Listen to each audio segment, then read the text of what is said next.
Hi ನಮಸ್ತೆ. ನಾನಿವತ್ತು fish ಫ್ರೈನ ಒಂದು ಯೂನಿಕ್ ಮೆಥಡಲ್ಲಿ ತೋರಿಸ್ತಿದ್ದೀನಿ.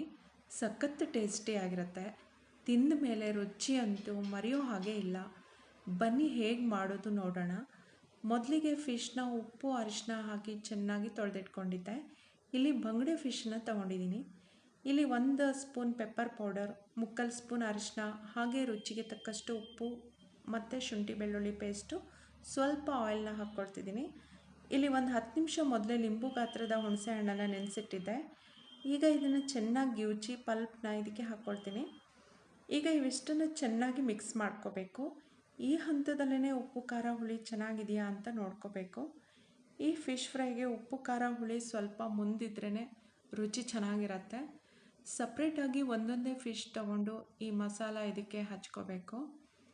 ಈ ಮಸಾಲ ಒಳಗೂ ಹೊರಗೂ ಚೆನ್ನಾಗಿ ಮೆತ್ಕೊಂಡ್ರೆ ಮಾತ್ರ ಫಿಶ್ಗೆ ಮಸಾಲ ಚೆನ್ನಾಗಿ ಹಿಡ್ಕೊಳ್ಳುತ್ತೆ ಬೆಂದಾಗ. ಈ ಥರ ಹಚ್ಕೋಬೇಕು. ಈಗ ಇದನ್ನು ಒಂದು ಅರ್ಧ ಗಂಟೆ ರೆಸ್ಟ್ಗೆ ಇಡ್ತೀನಿ. ಅರ್ಧ ಗಂಟೆ ನಂತರ ಒಂದು ಬಾಳೆ ಎಲೆನ ಬಾಡಿಸಿ ತೊಳೆದು ತೊಗೊಂಡಿದ್ದೀನಿ.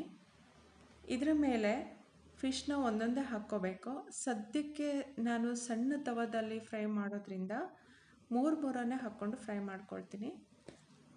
ಇದ್ರ ಮೇಲೆ ಸಣ್ಣದಾಗಿ ಈರುಳ್ಳಿನ ಈ ಥರ ಹೆಚ್ಚಿಟ್ಕೊಂಡಿದ್ದೆ, ಅದನ್ನು ಹಾಕ್ಕೊಳ್ತಿದ್ದೀನಿ. ಹಾಗೆ ಸ್ವಲ್ಪ ಸ್ಪೈಸಿ ಇರಲಿ ಅಂತ ಗಾಂಧಾರಿ ಮೆಣಸನ್ನು ಹಾಕ್ಕೊಳ್ತಿದ್ದೀನಿ. ನಿಮಗಿದು ಆಪ್ಷನಲ್.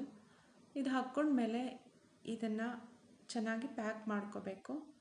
ಈ ಪ್ಯಾಕ್ ಮಾಡಿ ತವದ ಮೇಲೂ ಕೂಡ 1-2-3 ಸಣ್ಣ ಬಾಳೆ ಎಲೆ ಪೀಸ್ನ ಇಟ್ಕೊಂಡು ಅದ್ರ ಮೇಲೆ ಈ ಪ್ಯಾಕ್ ಇಟ್ಟು ಇದ್ರ ಮೇಲೆ ಕೂಡ 1-2 ಬಾಳೆ ಎಲೆ ಪೀಸನ್ನು ಇಟ್ಕೊಂಡು ಚೆನ್ನಾಗಿ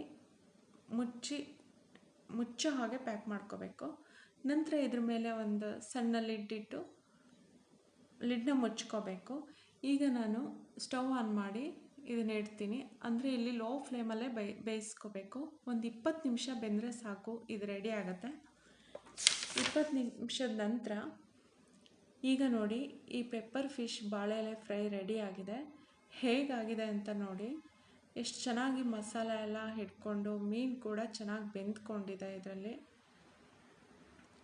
ಇವತ್ತಿನ ಈ ರೆಸಿಪಿ ನಿಮಗೆ ಇಷ್ಟ ಆಗಿದರೆ ದಯವಿಟ್ಟು ಇದನ್ನು ಶೇರ್ ಮಾಡಿ, ಲೈಕ್ ಮಾಡಿ ಮತ್ತು ಸಬ್ಸ್ಕ್ರೈಬ್ ಮಾಡಿ ಪ್ಲೀಸ್. Thank you.